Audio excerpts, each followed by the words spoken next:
Okay, so welcome to the data communication tutorial part. So let's start with the tutorial of data communication. This problem is related with the delta modulation. Okay, now the question is the pulse rate in delta modulation system is 50,000 per second. The input signal is this, right? 5 cos 5000 t plus 10 cos 2000 t. You need to calculate the minimum step size to avoid slope overload error. Basically, in case of delta modulation, slope overload error is one of the major errors that happens in case of delta modulation.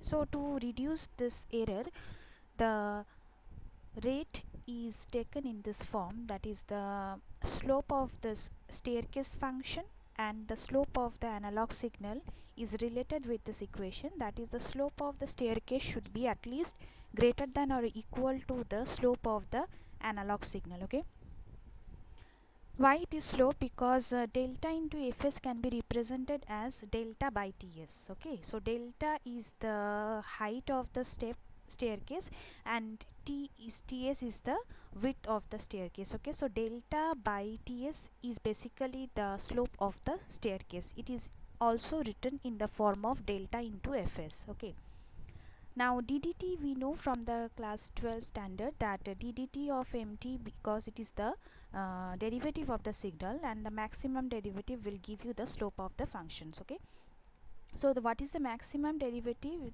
maximum slope? That should be less than the slope of the staircase function. Now the mt is given in the equation as this one.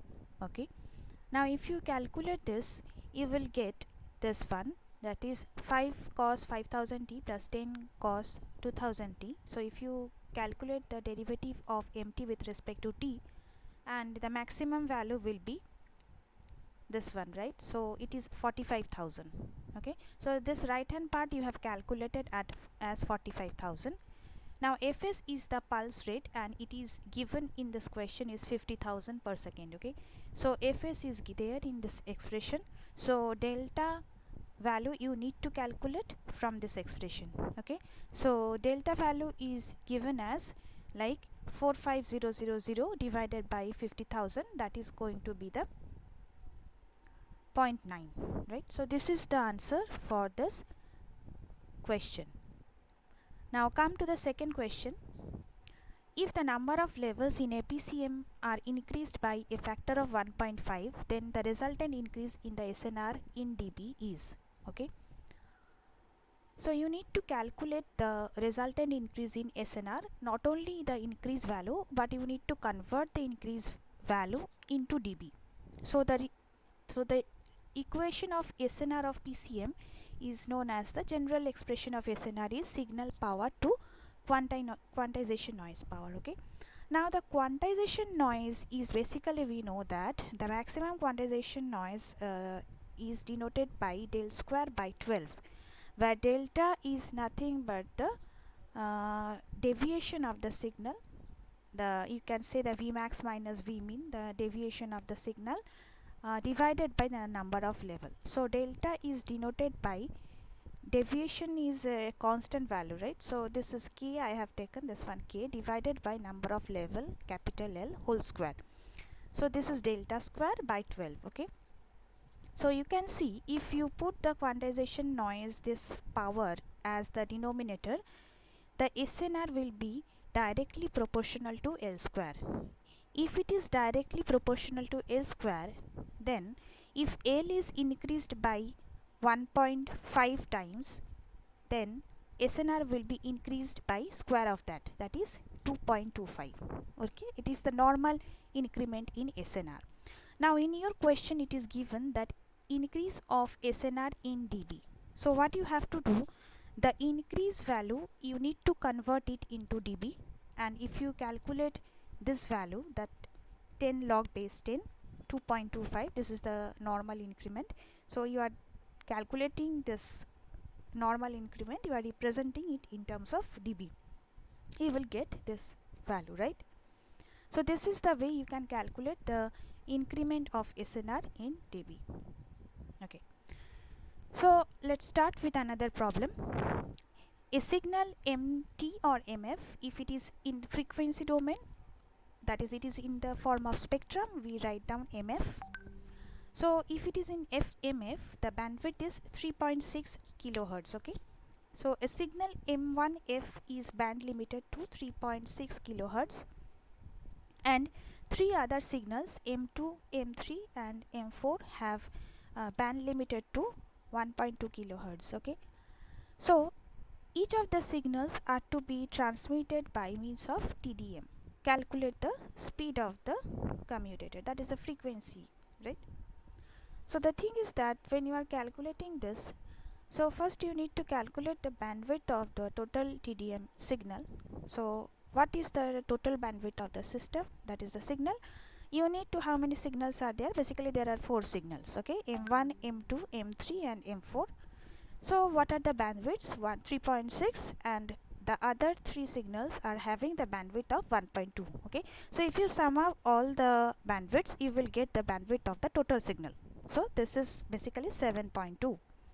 So the Nyquist rate, we know that twice of the 7.2 will give you 14.4, and that is going to be the speed of the commutator. Okay, so speed of the commutator is denoted by the 1 by Ts, that is Fs, and if you calculate like this, you will get the Nyquist sampling rate or the speed of the commutator. Okay, so let's come to the next part of the question. Calculate the standard data rate of PCM voice channel. So in this case, basically the PCM standard voice channel is having the number of quantization level as 256, and we know that the expression L is denoted as 2 to the power n. So if you equate 2 to the power n equal to 256, you will get n equal to 8. Okay, so if n equal to 8, you will, that denotes the number of bits per sample for this. Okay, now we know the data rate or the bit rate is denoted by the number of samples or number of bits per sample into the that is the frequency of sampling, right? This is the expression. Okay, n into Fs. Okay, so in this case, what we can see, the value of n is 8, and the Fs is basically twice of 4 kilohertz. Why 4 kilohertz? Because it is related to voice. Voice bandwidth is 4 kilohertz. So twice of 4 kilohertz will be give you the frequency of sampling, and that is going to be 8 kilohertz. Okay, so if it is like that, so you multiply 8 number of bits into the rate of sampling 8 kilohertz, you will get 64 kbps. So that is going to be the standard PCM voice rate. That is a standard, so it is a digitized voice. Okay, so you are calculating the digitized voice. Now come to the next question. A sinusoidal signal with peak to peak amplitude of 1.36 volt is quantized to 256 levels using a uniform quantizer. Okay, calculate the quantization power. Okay, so quantization power means quantization noise power.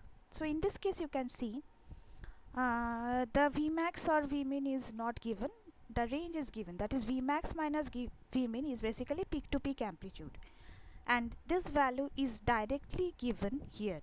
Okay, so if it is given here, that means 1.536 will give you the peak to peak amplitude. Okay, so directly we can write here 1.536 is the Vmax minus Vmin, and you are dividing this value by L.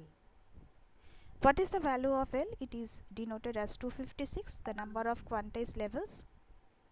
So I am dividing this one by L, and if you divide it by L, you will get the step size. Okay, delta value.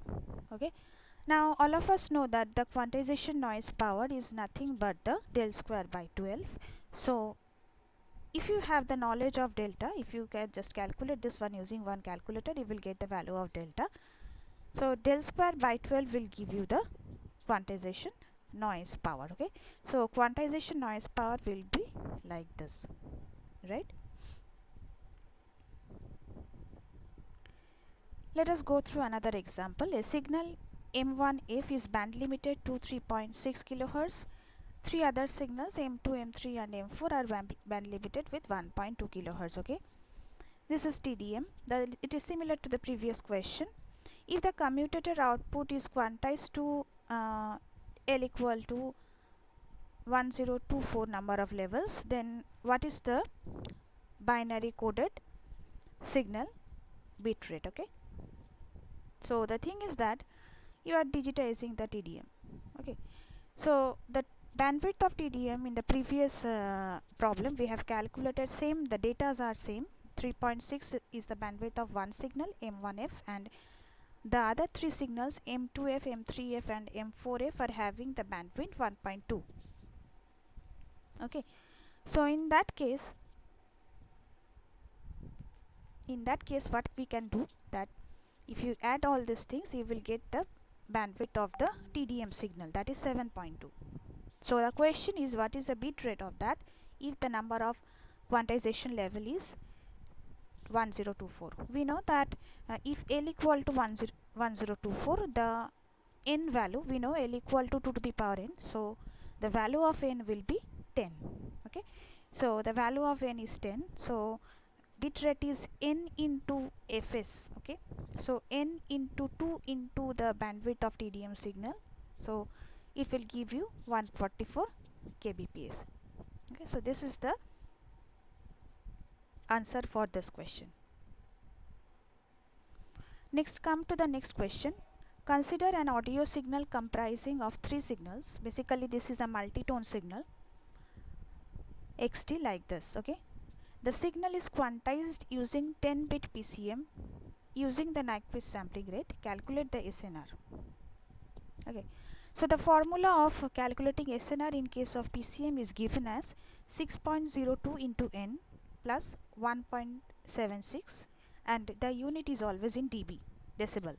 Okay, so even though we have given the expression of xt, still this expression is not at all valid. We are giving extra information, but this expression is not at all valid, as the capital N value is already given and it is 10-bit PCM. You see, it is given there 10-bit. So you can directly put the 10-bit here, and using this formula you can calculate the SNR of the PCM. The unit will be in dB, right? Now come to the last question. A signal A cos 2 pi f1t is modulated using a PCM modulator with 64 number of levels. Determine the maximum difference between the sample value and the quantized value.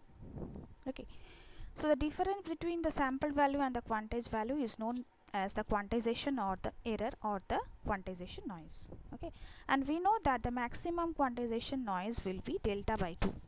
The quantization noise power is del square by 12, but the maximum quantization noise error is maximum quantization error is delta by 2. It is maximum plus delta by 2 or minus delta. So it's a mod value, so we can take it as delta by 2.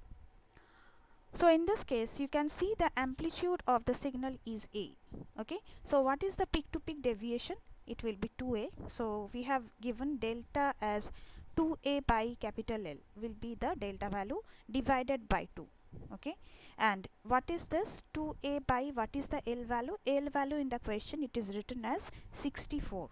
Okay, as it is written as 64, so you can calculate 2a by 64 divided by 2. So answer will be A by 64, right? So this is the way you can calculate the maximum quantization noise, or the question is maximum quantization error, if the amplitude of the sinusoidal signal is given and the number of level is given. Okay, so thank you for being with me.